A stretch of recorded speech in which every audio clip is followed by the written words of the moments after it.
Well, hey everybody. Something I noticed the other day while I was cutting up logs into smaller pieces was that the chain on this was not getting oiled. So pretty much any saw that you're going to buy today has the automatic oiler, and something's not letting that oil come through. So I think that you should always start with the cheapest stuff first. The cheapest thing to do on this would be to remove this cover, check and make sure that the oil channel and the oil weep is not clogged. If you can tell, I'll give you a look here. There's quite a bit of sawdust packing up in there. So step one, take this cover off. This, I don't know if I have to tell you, but I guess I've started, so I will. Clutch cover, chain tensioner, chain, it holds the chain and lets you tighten the chain, and also covers the clutch that's there. So step one, take that off. Okay, so I didn't assume that I needed to show you how to do that task. If you've gotten this far and you don't know how to take your clutch cover off, then go back and find somebody on YouTube that shows you how to do that, or read your owner's manual.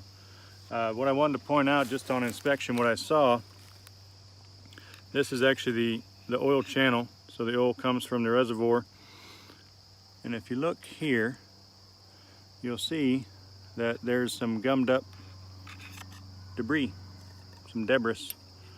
So there was some stuff there plugging up the oil channel, not letting it flow out to the chain and lubricate the chain as it's supposed to. So something to remember when you try to make any fix. Always fix the fuses.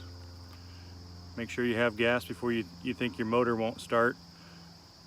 So I checked to make sure I knew that I had oil in the reservoir, because you might get to thinking that you have an oil injection problem with your oiler, only to find out you don't have any oil to give it. So second cheapest thing before I took it to the shop or had anybody else look at it was to investigate, make sure this channel was open. And so anyway, what I'll do now is I'll get everything put back together, run it for just a little while, and make sure that the chain is oiling again. Anyway, that's a quick tip on how to make sure, or what's the first step in troubleshooting if your chain's not getting oiled. Hope you found that useful. Well, at the end of it, I got it put back together and did some test runs, some test cuts, and happy to report that the oiler is working again. So a couple ways to do that. If you look at the chain, it's much more oily looking. I don't know how to better describe it for you. But then the other thing you can do is, without cutting into the end of a log,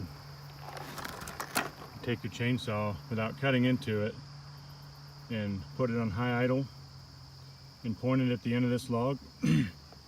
You'll see the couple oil streaks that I put out there. As it flung oil, as it wasn't cutting, it flung the oil beyond it. So all signs point to success.